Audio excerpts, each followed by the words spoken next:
All right, we wanted to talk about Bryce Harper. Can we play the A-Rod clip first? Do you have that audio? Mm-hmm. A-Rod. Well, these are two totally separate issues. Two separate issues. But A-Rod, I feel like he just said this, but this is A-Rod talking about Bryce not running to first base. Harper's hitting .214, but got 23 jacks and over 50 RBI. Are you bothered by his numbers? Do you want his average to be higher? Or if his production and home runs and RBI are strong, are you okay? If you managed him, what would you say with his average? You know, ironically, it's been a very tough first half for Bryce Harper. Two reasons. Number one, I mentioned the .214 batting average, but I can get over that because he's a world taking enormous inside the game, Colin, with his reputation. And what I mean by that is he is pissing off so many people with not running to first base. Yeah. And they keep showing these replays over and over. And yes, he's done it like that for 8 years. And is that Washington Nationals' fault just as much as his? Perhaps. But here's the problem. And I've been here twice. When you're a free agent and people are talking about $300, $400, $500 million for one player and you're not running down first base, everything is highlighted on a year like this year. So that's something to watch. He's dug himself a big hole statistically and reputation. It'll be very interesting to see what happens to Bryce Harper in the second half. I think he's overstating it. I think it's funny that Alex Rodriguez is grilling the guy's reputation. Right. He's like one of the most hated guys in baseball in the past 25 years is calling out Bryce Harper. I think you're right, too. And we've talked about this. I mean, it seems like every year there's a controversy about Bryce not hustling, not running out a double play, whatever. It's a symptom of his frustration. When he's going bad, this is what happens. But, I mean, he tore his knee up last year because he was hustling down the first baseline and slipped on the bag. So, and I'm sure that you can pick out a lot of stars, and they probably pick and choose when they really want to go hard.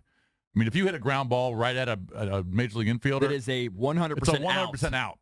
So are you really going to hustle all the way down and it's only human nature down the first base to line? let up a little bit? I think it's a topic for talk shows. I mean, if he was hitting 295, I don't know if that was Colin Cowherd's TV show or his radio show. Cowherd gets on my Colin nerves. Cowherd's teeing him up. Luckily, and I don't A-Rod's consume either of giving those products. an answer for a talk show when I find it hard to believe that there are these tons of players really upset that he didn't run out one ball. It's not like it's happening game in and game out. No, but it does happen one every time. year. But I think he's overstating it. I think so, too. And I think it's a little unfair on Bryce because most guys probably have moments where they do the same thing. Yeah.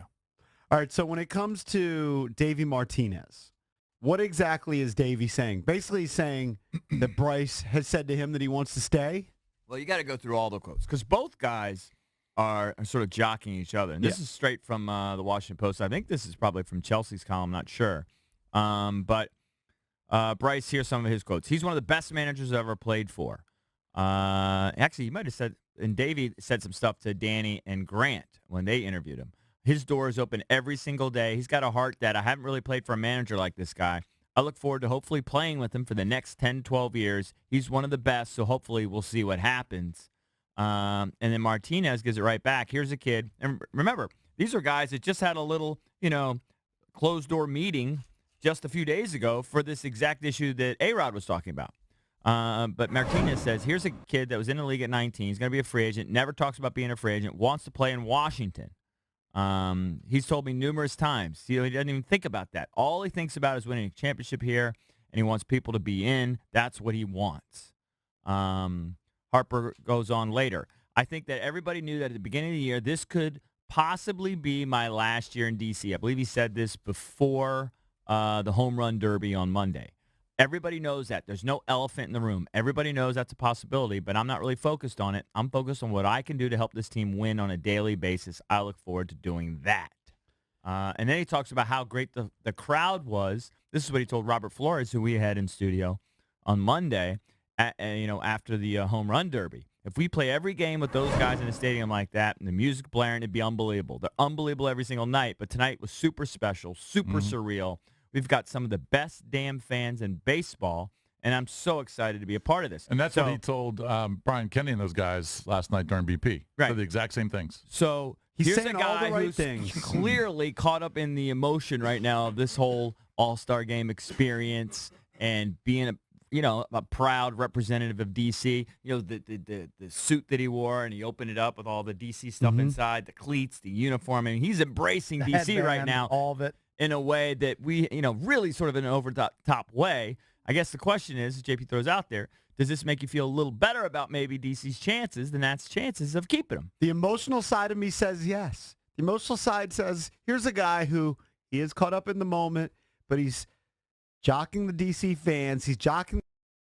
He wants 10 to 12 years. But then that other part of me, That's the what Aaron logical Kirk side of me Cousins say that too. says, Yeah. so many people say that. Just saying the right things. Plus, I think he's politicking. He's matured. He's PR savvy now. He knows not to put his foot in his mouth. He knows he's had some missteps with the media, since he's been here, and he just doesn't want that to happen again. But I don't know. And he's trying to curry favor with the fans. I understand it. I don't know if this means anything, but I think I it's also thought some genuineness. I thought to it. Strasburg That's part of it. might bounce. And Strasburg didn't even go all the way to free agency. Now, he has an injury history, and he sees $175 million, and he went really quick for it. Yeah. But he is a Scott Boras guy, which, of course, is what Bryce Harper is. And Scott Boras has so many clients here with the Nationals, has a good relationship.